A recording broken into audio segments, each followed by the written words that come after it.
Programme میں ایک مرتبہ پھر آپ کو خوش آمدید کہتا ہوں۔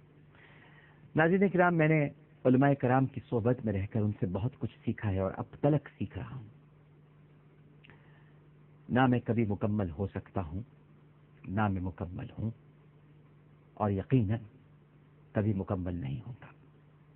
انسان کامل تو بس ایک ہی ہے، ہمارے اور آپ کے آقا ختم مرتبہ حضرت محمد مصطفیٰ صلی اللہ علیہ وآلہ وسلم۔ میری تمام علماء کرام سے ایک عجیب نیاز مندی ہے، محبت اور پیار کا ایک ایسا رشتہ ہے جس کو آپ کوئی نام نہیں دے سکتے۔ جو شفقت علماء کرام کی میری طرف ہے اور جس طرح میں ان سے سیکھنے کی کوشش کرتا ہوں اور وہ جس پیار سے مجھے سکھاتے ہیں، میری رہنمائی فرماتے ہیں، یہ میرے لیے ایک بہت بڑے اعزاز کی بھی بات ہے۔ اور یقیناً شاید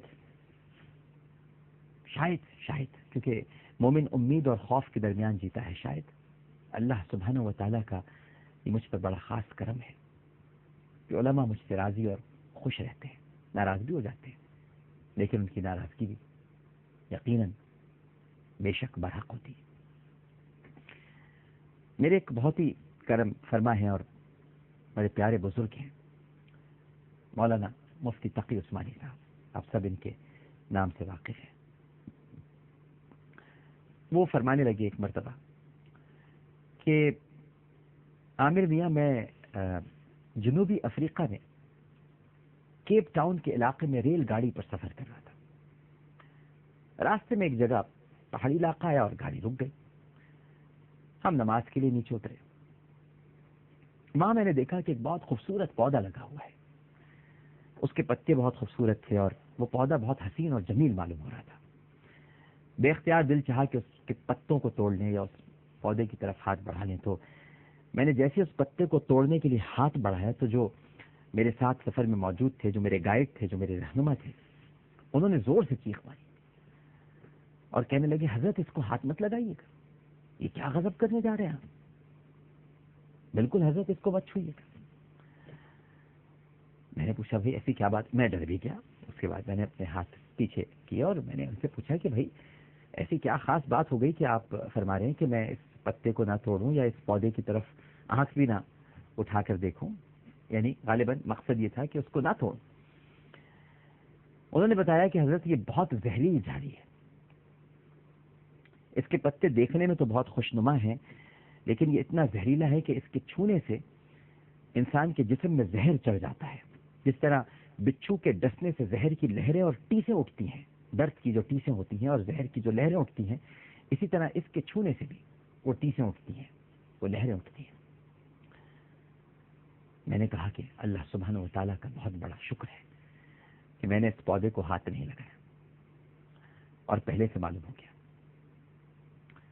یعنی یہ تو بڑی خطرناک چیز ہے، دیکھنے میں تو بڑی خوبصورت لگتی ہے لیکن ہے کتنی خطرناک، یعنی جان لیوا ہے، مہلک ہے۔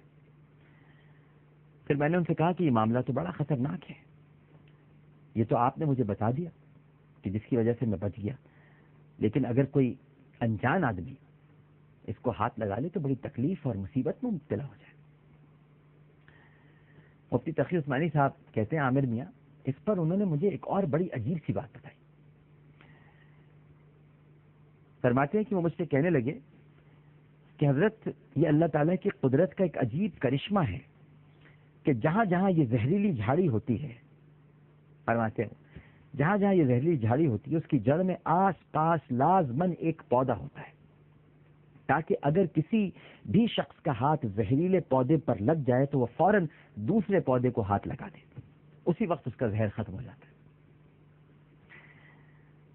چنانچہ انہوں نے اس پودے کا جلوہ بھی کرایا، یعنی اسی کی جڑ میں جو پودا لگا ہوا تھا جلوہ دکھایا اس کا کہ یہ دیکھیے وہ پودا لگا ہوا ہے اور یہ اس کا تریاق ہے۔ یعنی سمجھانے کا مطلب یہ ہے ناظرین کرام کہ اگر کہیں گناہ ہے تو پھر توبہ بھی ہے۔ ہر گناہ کی جڑ میں توبہ کا ایک پودا لگا ہوا ہے۔ اگر گناہ ہو جائے، گناہ کی زہریلی جھاڑی پر ہاتھ لگ جائے زہر جسم میں سرایت کر جائے تو اسی پودے کے پاس کہیں نہ کہیں توبہ کا پودا بھی لگا ہوا ہے، بس اس پر ہاتھ لگا لیجیے. تریاق، مایوس نہ ہو، اللہ سبحانہ و تعالیٰ کی رحمت سے مایوس نہ ہو تو معاف کر دے گا. اے بار الہ، تیری بارگاہ میں فریاد ہے کہ حسرت کو خوشی، غم کو سرور اور خوف کو امن میں بدل دے. اے اللہ، دل کی آگ کو یقین کی ٹھنڈک سے بجھا دے، نفس کے شعلوں کو ایمان کے پانی سے سرد کر دے پروردگار.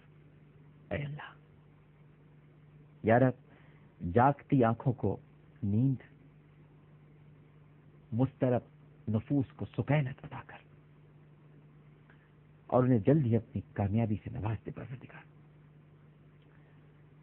یا رب کریم، بے بصیرتوں کو اپنا نور دے اور کشتگان راہ ضلالت کو اپنا راستہ دکھا دے پروردگار. بار الہ، وسوسوں کو نورانی شعاؤں سے زائل کر دے، باطل پرست نفس کا گلا حق کے لشکر سے گھونٹ دے، شیطان کی چالوں اور تدبیروں کو اپنی مدد اور نصرت سے تباہ کر دے. اے اللہ، ہمارے غم، رنج و فکر اور قلق کو دور فرما دے. ہم خوف اور پست ہمتی سے تیری پناہ چاہتے ہیں، تجھی پہ بھروسہ کرتے ہیں، تجھی سے مانگتے ہیں. تو ہی ہمارا سرپرست ہے، اور تو کیا خوب سرپرست ہے، اور تو کیا خوب مددگار ہے. عامر لیاقت حسین کو اجازت دیجیے. پروگرام کے دوران مجھ سے کوئی غلطی، کوئی سہو، تو اپنے رب کے حضور معافی کا خواستگار اور توبہ کا طلبگار ہوں. اور اگر میری کسی بات سے آپ کا دل دکھا ہو تو آپ سے بھی معافی مانگتا ہوں. انشاءاللہ زندگی رہی تو کل آپ سے اسی وقت پھر ملاقات ہوگی. اللہ حافظ.